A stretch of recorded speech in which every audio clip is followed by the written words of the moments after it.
What is up? Welcome back. I'm your host, Jared Harris, and you're listening to Beats by Jer. Today we're going to look at one of my all-time favorite albums ever. Tom Petty's 1994 solo album, Wildflowers. Why now? To me, this is the quintessential fall album. What sublime and mariachi music is to summer is what Wildflowers is to fall. Perhaps it's the largely acoustic tone of the album that gives it such an autumnal feel. Perhaps it stems from such a place of change within Petty's life that it connects with the changing of the seasons. And perhaps it's the strong, melancholic yearning that lends itself to the colder weather. Maybe it goes back to his passing in October of 2017 that further signifies summer's somber goodbye. Whatever it is, a fall drive with the windows down is simply incomplete without Wildflowers. So let's dig into Tom Petty's magnum opus. The story of Wildflowers is one of solitude. It's cathartic, it's intrinsic. There is so much of Tom's personal life that factors into the making of this album. Truly, the two are inseparable. We'll start with his growing dissatisfaction with his own band, the Heartbreakers. This, of course, was less his dissatisfaction with the band itself, and more so with founding drummer Stan Lynch.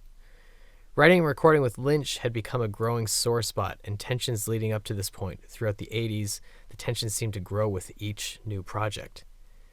This in itself is what likely spurred Tom into joining Bob Dylan, George Harrison, Roy Orbison, and Jeff Lynne in forming the Traveling Wilburys, a group which would release a pair of albums. Furthermore, this is what likely pushed Tom to begin a solo career with 1989's Full Moon Fever. By 94, tensions were at an all-time high. Building on this, Petty's contract with MCA Records had ended with the spectacular Into the Great Wide Open, arguably among the best from the Heartbreakers. As a free agent, Petty was a hot commodity. He was working with Dylan and a Beatle. His records seemed to get better and better and were continuing to sell more and more. With Full Moon Fever, he was coming off of a string of some of his biggest hits ever. Free Fallin', I Won't Back Down, Love is a Long Road, A Face in the Crowd, Writing Down a Dream, Feel a Whole Lot Better, and You're So Bad. The entire first side of the album were singles. 2, maybe 3 of the 5, were among his biggest ever. In terms of being in a position to negotiate, Petty held all the cards. It was in any major label's best interest to sign him. Petty chose to work with Warner Records. Considering his deal with MCA was signed when he first broke out as an artist, the Warner deal was immediately much more lucrative. With his daughter, Adriana Petty, adding, he felt much more of a part of a label than he had ever felt before. He was ready to take the mantle of being a more serious and respected artist at this point. This is where we connect these two streams of thought. By 94, Petty was drained. Signed to a new label, it was time to go to work, time to write a new record. But the thought of working with Lynch was overwhelming. Petty decided his first record for Warner would be a solo album. Oddly enough, Wildflowers is the second of only 3 albums credited to just Petty. I say this is an odd choice as, when performing and recording with the Heartbreakers, Petty always was the lead songwriter, and while his work with the band was collaborative, it was largely following his ideas, melodies, arrangements, and structures. Wildflowers was different. Produced by Rick Rubin, Wildflowers, save for 2 songs, You Wreck Me and Don't Fade on Me, both written with the aid of Mike Campbell, were written entirely by Petty, without any influence from the band. He had stated that Rick Rubin and I both wanted more freedom than to be strapped into 5 guys. This is where it begins to get a bit murky. As I stated, this is a Tom Petty album. Not a Tom Petty and the Heartbreakers album, but a Tom Petty album. Despite this, all of the Heartbreakers perform on nearly every track, with the exception of Lynch, who only performed drums for Something Could Happen, a song not included on the original record, but on the massive 2020 expanded edition Wildflowers and all the rest. Guitarist Mike Campbell, pianist Belmont Tench, bassist Howie Epstein are all present on almost every song. With Lynch fired leading up to the album, Petty used his new album as an audition for finding a new drummer. The first came in the form of Ringo Starr, the second Beatle to go out of their way to work with Petty. Star appeared on To Find a Friend and Hung Up and Overdue, a track also from the 2020 reissue. While working with a Beatle and his friend was surely exciting, Tom, of course, was looking for a more permanent solution, someone that could join the band full time. The answer to this came in the form of Steve Ferrone. Having previously worked with a wide range of funk, blues, and pop artists, Average White Band, Freddie King, Chaka Khan, Aretha Franklin, Paul Simon, Rick James, the Bee Gees, Eric Clapton, and so many more, Ferrone brought a level of refinement and polish that comes with an in-demand session musician. Hired to perform on the remaining tracks on the album, Ferrone was then brought in as a full-time member of the Heartbreakers, performing on all of their albums and tours since. Ferrone would keep the mantle of the new guy, a nickname which stuck all the way until 2017 when the Heartbreakers performed their final performance. Before this, however, there was a moment in time, a moment where the timelines could have converged and something drastically different could have transpired. But there was a moment where Dave Grohl almost joined Petty and the Heartbreakers, something which very well may have resulted in the Foo Fighters never actually taking off. Following an SNL performance in promotion of Wildflowers, Petty was backed by Grohl on the kit, something that Grohl was obviously absolutely down to do because why not? It's Tom Petty. After the set, Petty was so happy with the performance that he offered Grohl a position in the Heartbreakers. At this point, this had become a much harder decision for Grohl than simply joining Petty on stage on SNL. This, of course, was post-Nirvana, and Grohl had already recorded demos for what would become his 1995 debut eponymous album, Foo Fighters. Spoiler alert, Grohl went on to pursue his own project, something which he expressed to Tom, and Tom, being a great guy and an underdog who had made it himself, encouraged this drummer to pursue his creative calling as a songwriter and lead singer. As a huge fan of Grohl's drumming myself, I'm sure he would have done a fine job in the Heartbreakers, but I simply don't see Grohl approaching Petty's work, the subtlety and polish that Ferrone does, the ever so slight shifts and rhythmic phrasing that Ferrone brings to the kit and to Petty's back catalog and all his albums since Wildflowers. I simply don't see that being the right fit for Dave Grohl. And you know what? In the end, we got the Foo Fighters and Ferrone backing the Heartbreakers. I would call that a win-win. While a Heartbreakers record in performance, Wildflowers was a Tom Petty record in songwriting. Worn down by his own work ethic and his relentless approach to writing, recording, touring, rinse, repeat, along with his decaying relationship with Lynch and likely feeling the pressure to deliver a worthy follow-up to Full Moon Fever and impressing Warner, Petty wanted to make an organic record. Having worked extensively with Jeff Lynne through the 1980s on Into the Great Wide Open, Full Moon Fever, and a pair of Traveling Wilburys records, Petty wanted a change. Lynne, as a songwriter and producer, was someone Petty looked up to, but after numerous collaborations together, he found his highly meticulous, highly calculated approach to writing pop hits to have lost its appeal. Don't get me wrong, it certainly worked. Who can deny the genius of Free Falling and all the little touches that Lynne, as a producer and songwriter, brought to some of Petty's biggest hits. But this isn't what Petty wanted for his new direction, his new album. And so enters Rick Rubin.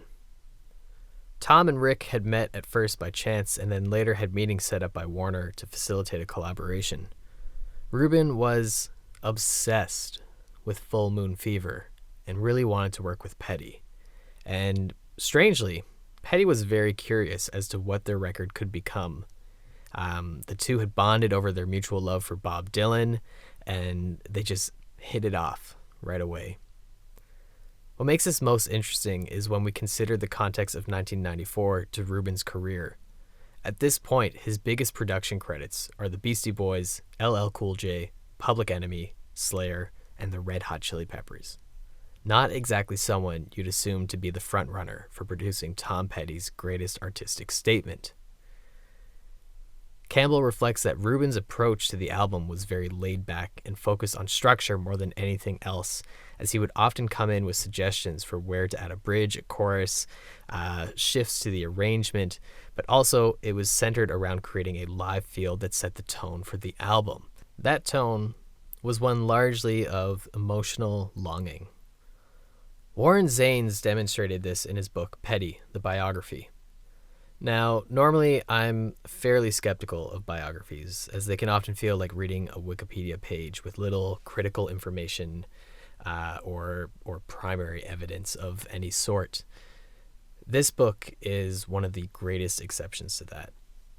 Zanes, over the course of a few years, was invited to Petty's house to host discussions with the intention of creating this book.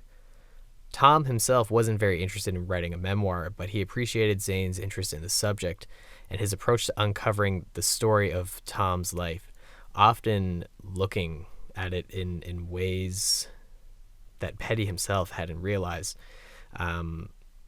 It intrigued Tom, and it was something that his wife was pushing for because she thought it would be of value as well. The resulting book is absolutely incredible. It defies all expectations of a biography because it's basically Tom telling the story through Zane's pen. Right? It's all primary sources from Tom, and it has that critical insight. And it was the source for a lot of stories that have never actually come out ever. It was incredible. It shares a very intimate portrait of Tom, with him sharing details that had just never come to light.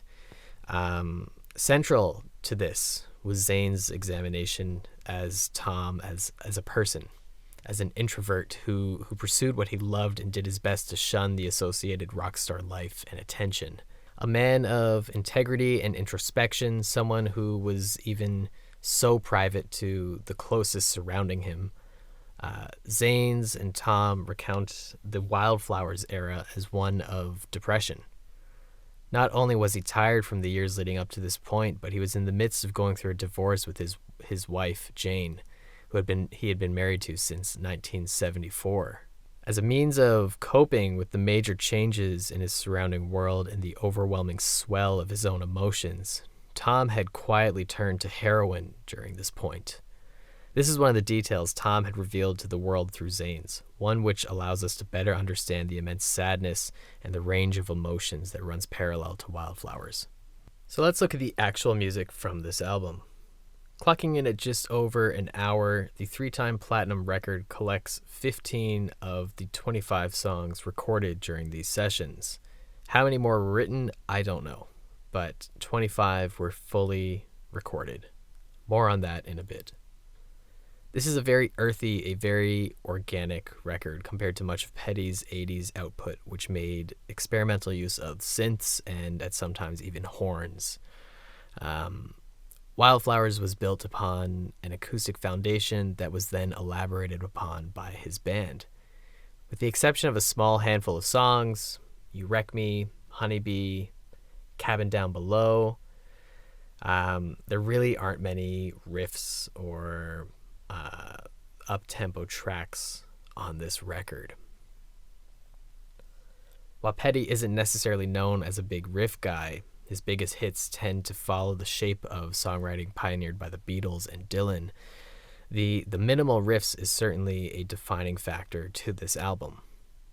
Despite being recorded at Sound City, it is the rootsy singer-songwriter style of music that teeters between classic rock, country, and folk that captures the vibe of the setting in which Tom actually wrote the record, the setting in which Wildflowers was born, a cabin in the woods which he retreated to.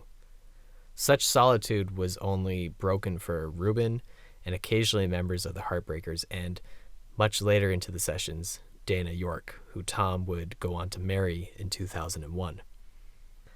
There are a number of tracks on this record that speak to this, demonstrating an exceptional degree of emotional longing that can be heard amidst brutal narratives of loss, welcomed and unwelcomed change, and emptiness. This is by no means a heavy album, and yet it weighs like a bag full of bricks. The emotional sense reflected through honest lyrics and songwriting is so tangible. In this context, Wildflowers is an incredibly heavy record. Wildflowers, the opening song, the title track, almost goes against this notion, and for a moment leaves you thinking that this is going to be a cheerful endeavor. It feels almost like a love letter by Tom for Tom. It acknowledges a new sense of freedom and the escape that he seeks, and recognizes his own worth. We can see the title track as Petty entering a state of flux before being confronted with the weight of his decisions internally. Or perhaps more cinematically, this story begins with the end, a place of beauty and acceptance. With the remaining 14 tracks, the journey one must take to find such a place of belonging, somewhere you feel free. You Don't Know How It Feels is a masterclass in simplicity. The solos, which are largely led by a sustained note, for the most part are the only electric guitar on the song, and they cut like a knife through an acoustic soundscape, and despite their simplicity, stand out due to the simple contrast between electric and acoustic. The song lyrically revels in solitude in a time of loss. There's a sense of a protagonist seeking to find a human connection, but also rejecting it. While the song discusses loneliness, it's almost as though Tom is stretching the boundaries of his new sense of freedom, the emancipation from his past life, without fully realizing the consequences yet. There's almost relief in the loneliness that is expressed in this song, which is something interesting. It's the most unlikely anthem, and because of the catchy chorus and the melodies, it's just that, it's anthemic. It's Good to Be King is among my favorite songs from Petty ever. The song sways to a slow shuffle paired contrastingly with a melancholic feel. The piano motif, so elegant but so simple, even I could play it, parts of it, maybe, probably not. But so simple nonetheless, so beautiful. The final lyric to me perfectly captures the song. Excuse me if I have some place in my mind where I go time to time. Escapism. Tom doesn't want to be king for the typical riches.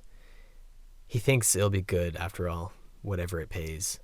He's not looking for power, but rather autonomy in his own life and perhaps an escape from his own inner turmoil, almost imagining that having said autonomy, being in that position of king would